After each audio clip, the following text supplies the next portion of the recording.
The cleaning cart's left wheels squeaked as I pushed it down the hallway of Sterling Financial's executive floor. Another late night, another round of empty offices to clean. The executives had all gone home hours ago, leaving behind their usual mess: coffee cups with lipstick stains, scattered papers, and carelessly dropped paper clips that I had to fish out from under their expensive desks. My name is Marcus Torres, though to the employees of Sterling Financial, I was just the janitor or sometimes "Hey you." They never bothered to learn my name, never looked me in the eye when they passed me in the hallways. To them, I was invisible, just another part of the building's machinery, like the elevators or the air conditioning. I pulled out my phone and checked the time, 8:45 p.m. Perfect. The night security guard wouldn't do his rounds on this floor for another 45 minutes. I had already memorized everyone's schedules, their patterns, their habits. You see, being invisible has its advantages. When people think you're nobody, they don't bother to hide anything from you. As I cleaned Bradley Thompson's office, Senior VP of Acquisitions, I could clearly see the documents scattered across his desk. Confidential merger plans, internal valuation reports, client lists. They never thought the janitor would understand what these papers meant, let alone use the information. But what they didn't know was that before I became their janitor, I had graduated summa cum laude from MIT with a double major in business and computer science. Not that it mattered. One market crash and a family medical emergency had wiped out my savings and left me with crushing debt.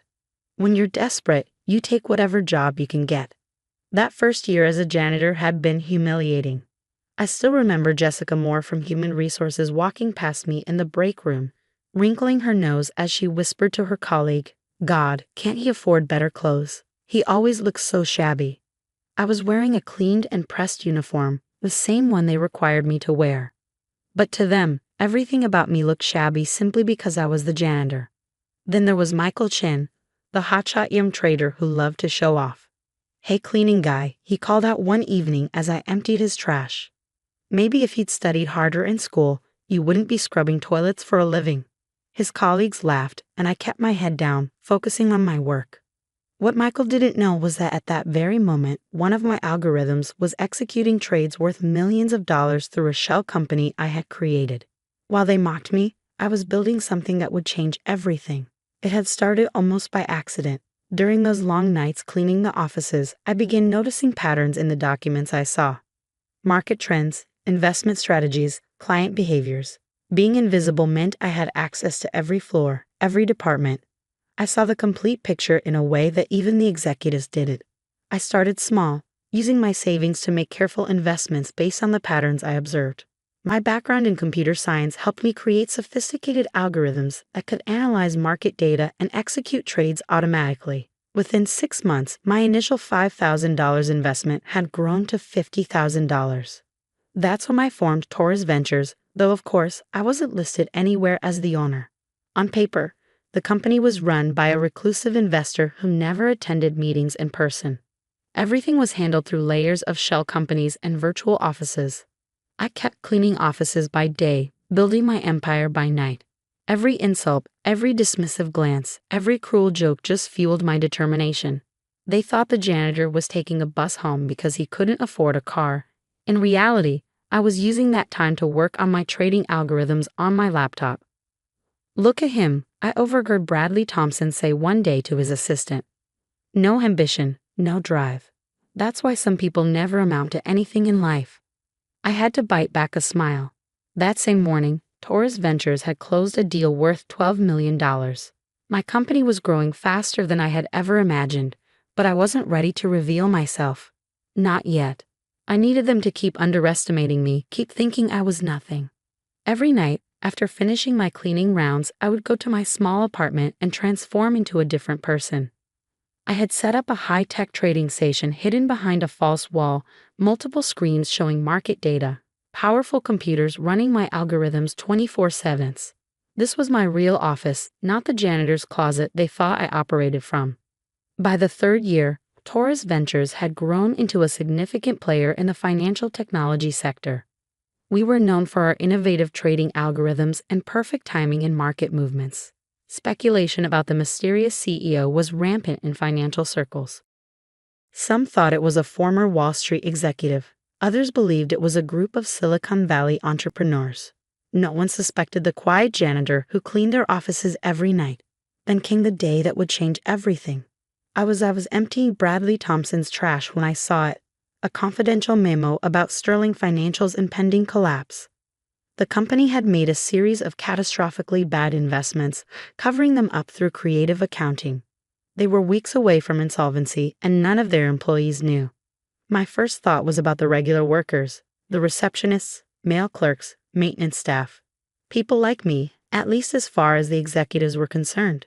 They would lose everything while the top executives probably had golden parachutes waiting.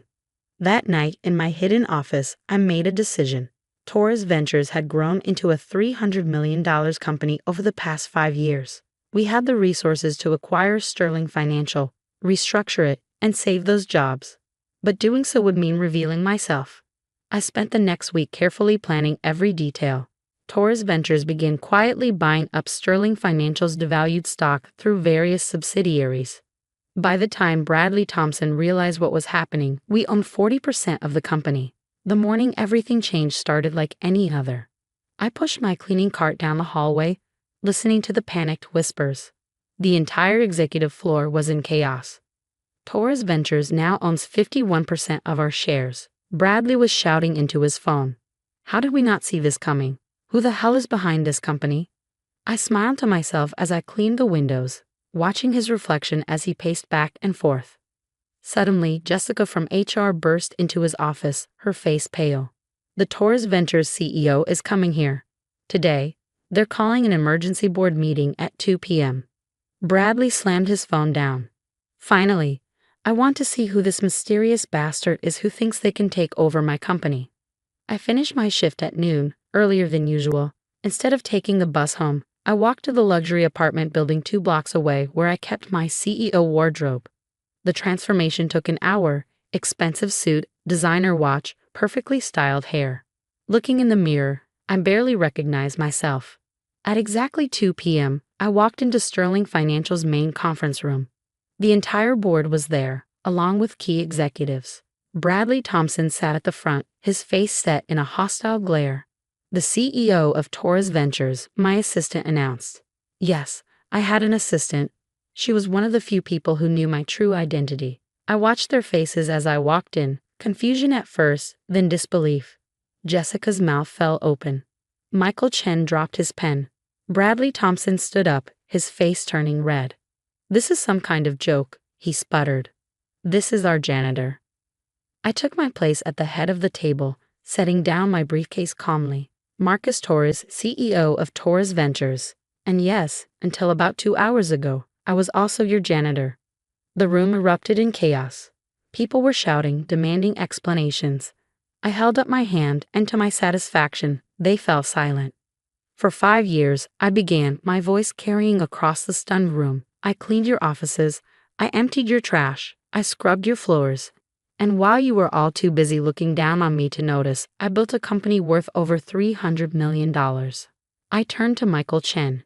You told me I should have studied harder in school. I graduated summa cum laude from MIT with a double major in business and computer science. His face went pale as several people turned to stare at him.